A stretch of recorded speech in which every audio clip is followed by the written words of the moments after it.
मेरा नाम रवि कुमार सिहाग है। मैं राजस्थान के गांव तीनडीएम जिला श्रीगंगानगर के एक कृषक परिवार से संबंध रखता हूं। मैंने अपना स्कूलिंग और ग्रेजुएशन पास की तहसील से शारदा कला एवं विज्ञान महाविद्यालय जो कि महाराजा गंगा सिंह यूनिवर्सिटी बीकानेर के अंडर आता है वहाँ से किया है। मेरे विषय पॉलिटिकल साइंस, इकोनॉमिक्स और इंग्लिश लिटरेचर थे। उसके बाद में सर मैंने यूपीएससी की प्रिपरेशन हिंदी साहित्य वैकल्पिक विषय के साथ में की और उसमें सर पहले प्रयास में 2018 में मैंने IRTS को ज्वाइन किया। 19 में सर मैंने स्विच करते हुए इंडियन डिफेंस अकाउंट सर्विस को ज्वाइन किया और अभी सर ये मेरा 4th अटेम्प्ट है और मैं आपके सामने हूँ। तो सर ने अपना इंट्रोडक्शन दे दिया है एंड अब देंगी मैम अपना इंट्रोडक्शन, और किसका इंट्रोडक्शन सबसे बेस्ट है नीचे ज़रूर कमेंट कर देना। और अभी लेटेस्ट में दोनों लोगों की शादी हुई है एंड ये सर और मैम 2021 बैच के IAS अधिकारी हैं। सर गांव से बिलोंग करते हैं राजस्थान से, वहीं मैम यूपी से बिलोंग करती हैं।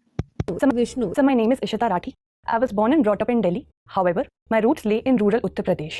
Both my parents are in Delhi Police, which has been a major motivation why I decided to join civil services. I did my graduation in economics from Lady Shri Ram College, Delhi University. I did my post-graduation in economics from Madras School of Economics.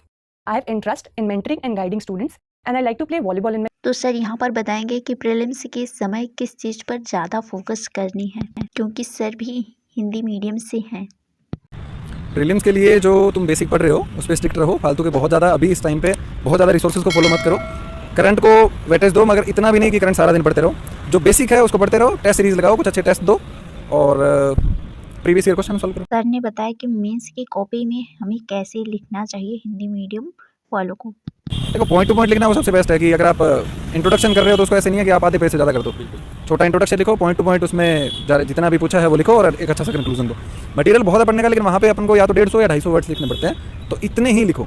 उसके हिसाब से पढ़ो कि हम लोगों को पूरा विद्वान नहीं बनना है, हम लोगों को एग्जाम क्लियर करना है, तो उस हिसाब से पढ़ो। तैयारी हम कैसे शुरू करें, इस पे सर ने कुछ अपनी स्टडी बताई है और सुनिए क्या क्या उन्होंने पढ़ा और आपको क्या सजेशन दे रहे हैं। मटेरियल NCERT को शुरुआत करो, उसके अलावा कोई भी एक जो ऑथेंटिक मटेरियल मार्केट में अवेलेबल है उसको पढ़ो और उसी पे स्टिक करो। ऐसा नहीं है कि बार बार मतलब 2 नावों में सवार नहीं होना है। करंट पढ़ रहे हो तो एक मैगजीन पढ़ लो, कोई भी पढ़ लो। सर ने बताया कि वो कौन कौन सी NCERT पढ़े थे।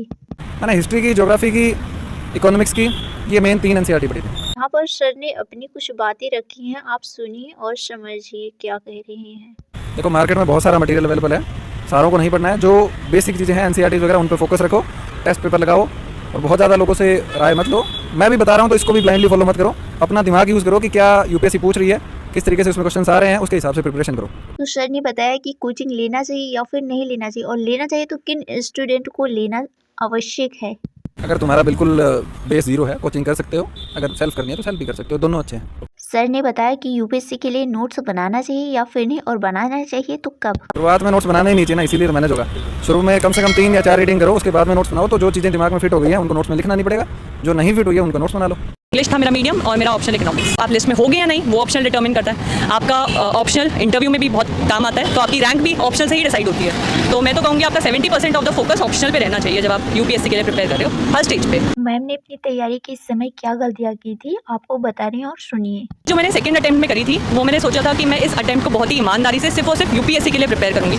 मैंने कोई और स्टेट सर्विसेज का एग्जाम, कोई और एग्जाम नहीं दिया था। मेरा इंटायर फोकस UPSC पे था। और दूसरी चीज़, आपको कॉन्फिडेंस चाहिए होता है हर स्टेज पे, प्रिपरेटरी स्टेज पर भी। तो कॉन्फिडेंस और belief in yourself, these are the 2 key pillars. आपका क्या राय है नीचे जरूर कमेंट कीजिएगा और इस वीडियो को लाइक शेयर जरूर कीजिए।